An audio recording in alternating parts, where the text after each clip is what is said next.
Have you ever have that feeling of overwhelm and there's too much to do and I am overloaded with the things in my do list, or in my mind I'm feeling stressed and also I feel that anxiety, and because I have too many things to do in the shorter time and I don't know whether I will complete it, or my life seems to be, oh, I have this never-ending process to do many things, and it is burning my energy.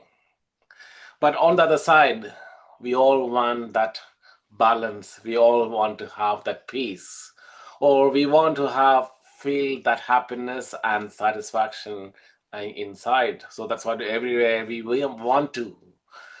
And but in reality, people are racing or chasing toward their dream or to complete their task, or they are going multiple, like doubling their ways to do things. And on the other hand, they are draining their energy as well. So have you ever had that situation in your life? So where your energy is draining down, but you have to do it, you keep doing, but you're not reaching there wherever it is seems to be. So that's what people are again wanting to do more and trying to do more, and finally it is again coming down to that burnout, that you feel depleted.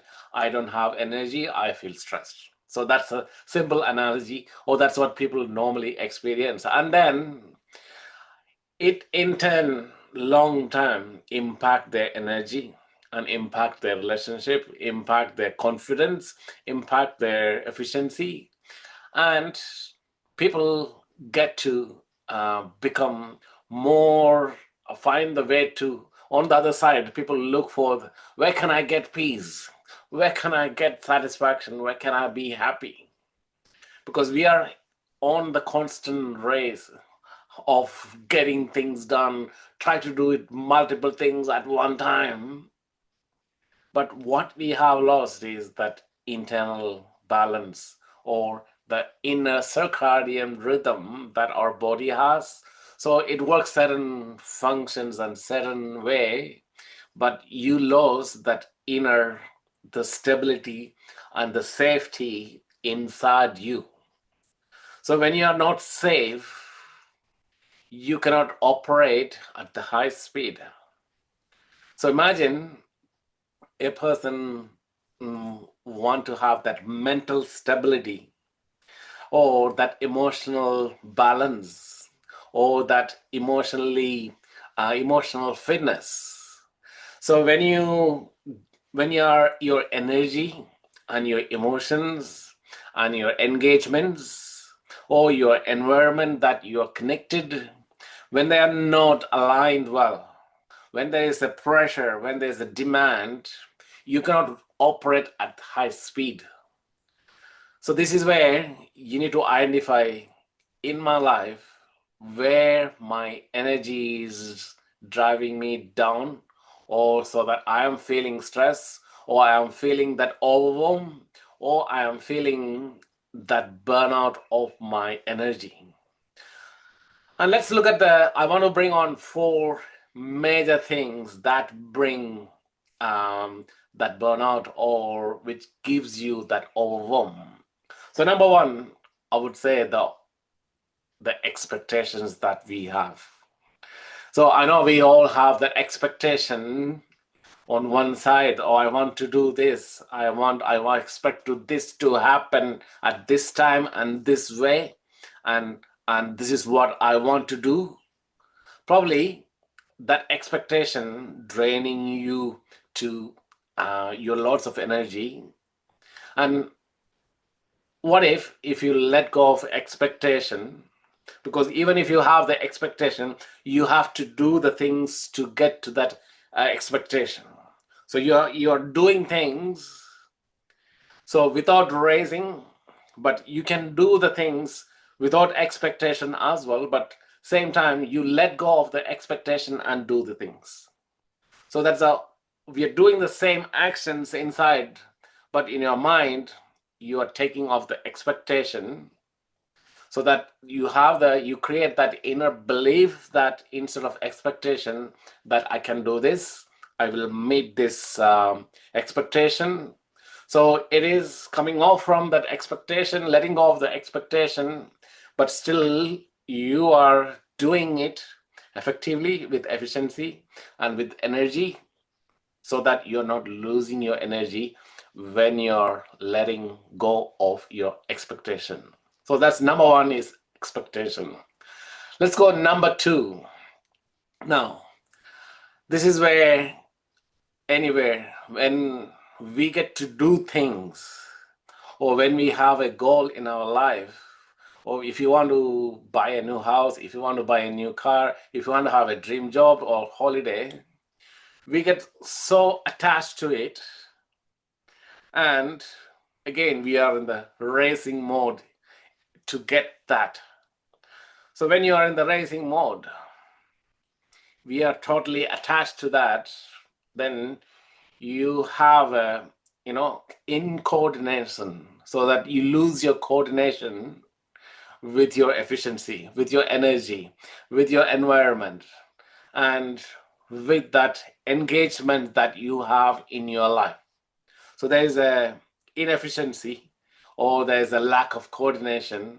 So that means you lost your inner stability, or you lost that safety in you on that race mode. So what if you get off that attachment? So we have to really inspire us, or to you need to have that obsession to our dreams and goals. That's okay. That's what we have to have. But when you are every moment, when you're attached to that, because there's always a resistance. So you have tied something on you, and you are controlling it. So that's why when you are letting go of that attachment, so you can have more energy, you can do it with the peace, you can do the things with the patience, and you can have more perseverance to do the things effectively, to get your dreams, or to achieve the things whatever you are doing. Or you are not lost your safety and security, and you're not surviving in that moment, because it's not to surviving, because you have that internal connection with your goal, and or your dream, or the task that is in front of you. So let's go of the attachment. So that's the number two element. Second, next one is our tolerance to do the things. We all want to have the pleasurable moments.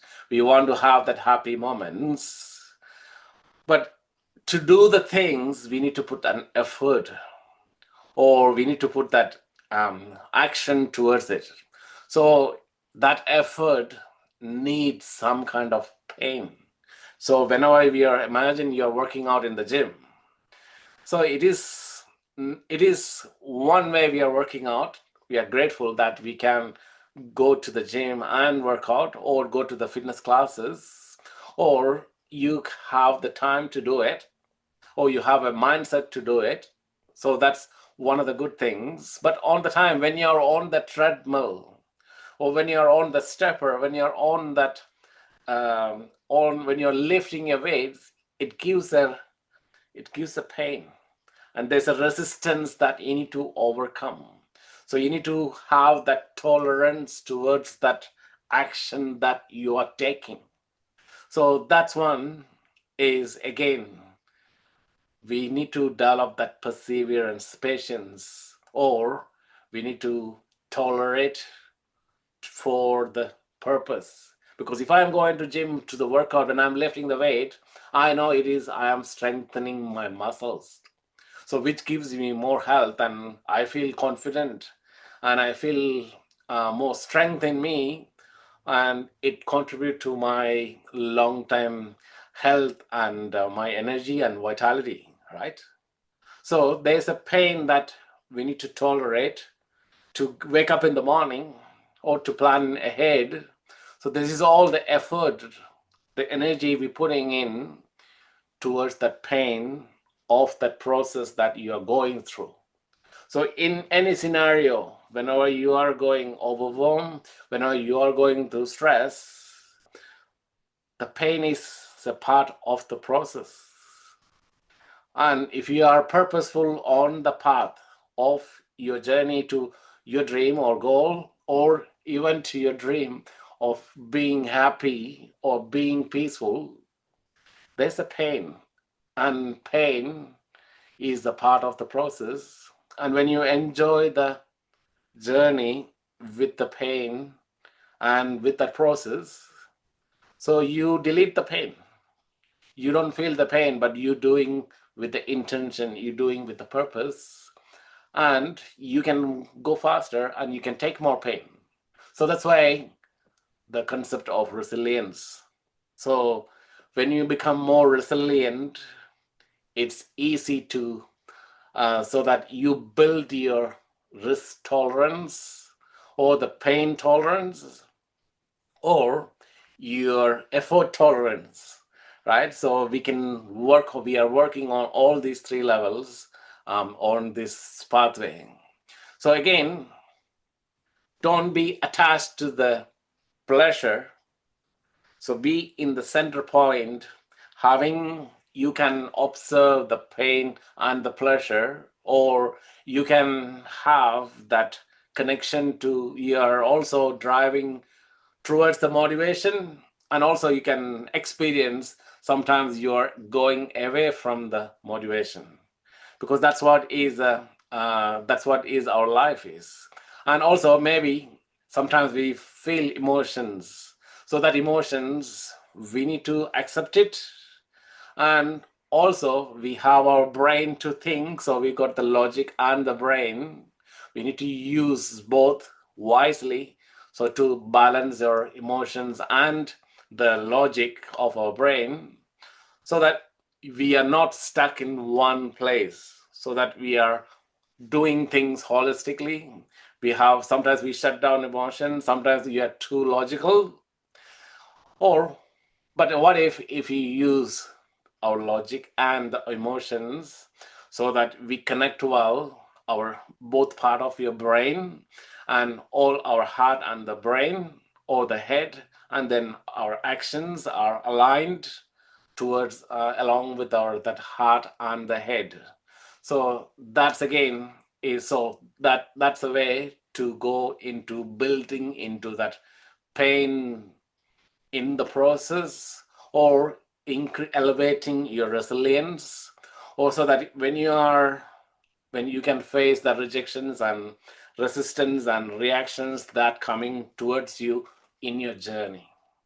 All right, so that's number three is elevating your tolerance of the pain, or elevating your resilience on your journey, so that you feel you can work with the stress, you can work with the overwhelm, or you can manage your burnout, so that we feel less drained in your pathway.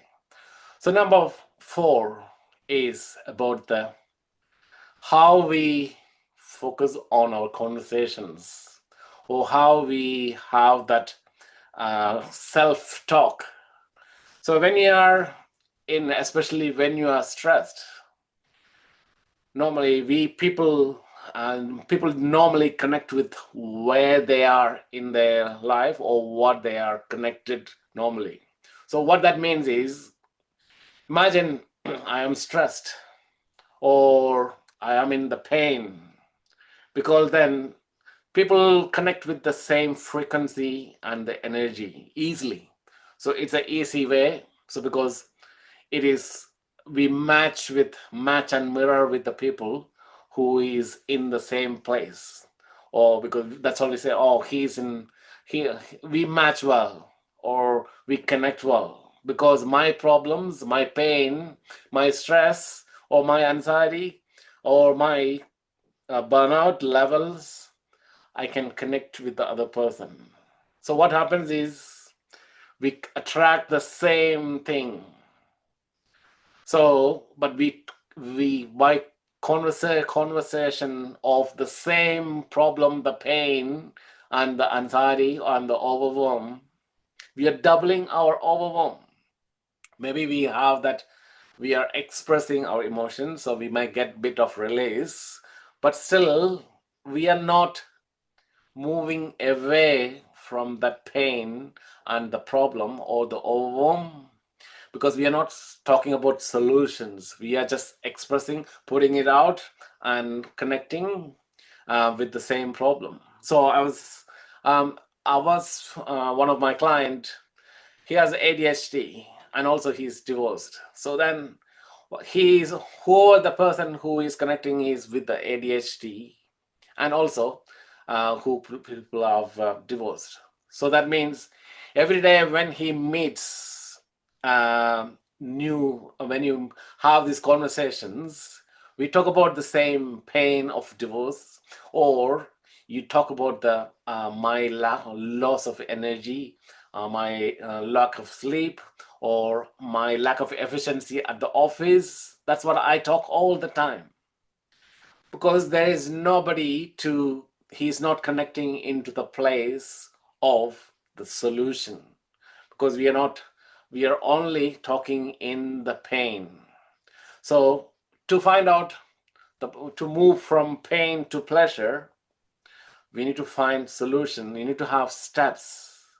Maybe we are working out the some of the solutions or some of the steps, but every day your your our conversations are connected to same pain and problem and the overwhelm, and this is where, and then we develop that pattern in our brain. So our nervous system is adapted to that pattern. Same like, oh, in the morning I have to um, have a coffee, and then only I start my day.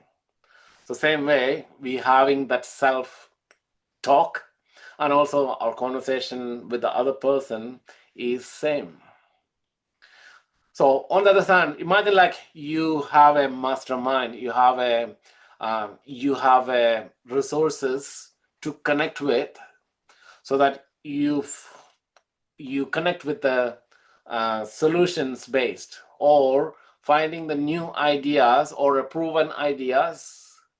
So then we are easily moving away from the pain, and we are creating a new belief, no new perspective. And out of that new belief and perspectives, you might take a new actions which is beyond the pain and the overwhelm, so that you might take small steps on your journey. So if you are overwhelmed, if you are in stress, if you are experiencing that burnout, if you have that anxiety, check in these four things, that how it is impacting your energy levels, how impacting your efficiency, or how it is impacting your effectiveness, or how it is impacting your performance, or how it is impacting your self confidence, or how it is impacting your general way of operation. So, number one is again to are we attachments. So, what about my attachments? And number two is about expectations. Number three is what is my the tolerance to pain. And number four, how am I doing my conversation? Is it my self-talk, or my conversation with others, or the connected conversation with the groups that I am connected? So check in these four keys um, in your day-to-day life. Maybe watch it for a week or 2 weeks or for a month, and maybe do a opposite way. Find other ways rather than connecting into the same place or same pace or same people or same peers, so that you can find a relief, or you can organize your problem, or you can find a balance, or you can optimize the solution for that overwhelm that you are experiencing in your life. So, the key is to be aware of these four key elements and observe and neutralize and then optimize. Sometimes people immediately go into solution and try to do the things. Why doesn't it doesn't work means because you're not identifying. You are just trying to do without knowing what is the basic problem, or what is the basic pattern. So before, first is the awareness, the observation, identification, and then try to come back into that neutral phase. Then at the center point, you can operate from that center point, you can operate, optimize into that solution, and to automate the new habits, to create new life, create new you, create that new happy person, or a peaceful person, or a balanced person, or a patient person, or have that performance or effectiveness, or be on top of your goals, whatever the dreams that you're working with calm, with clarity, and with creativity. Thank you.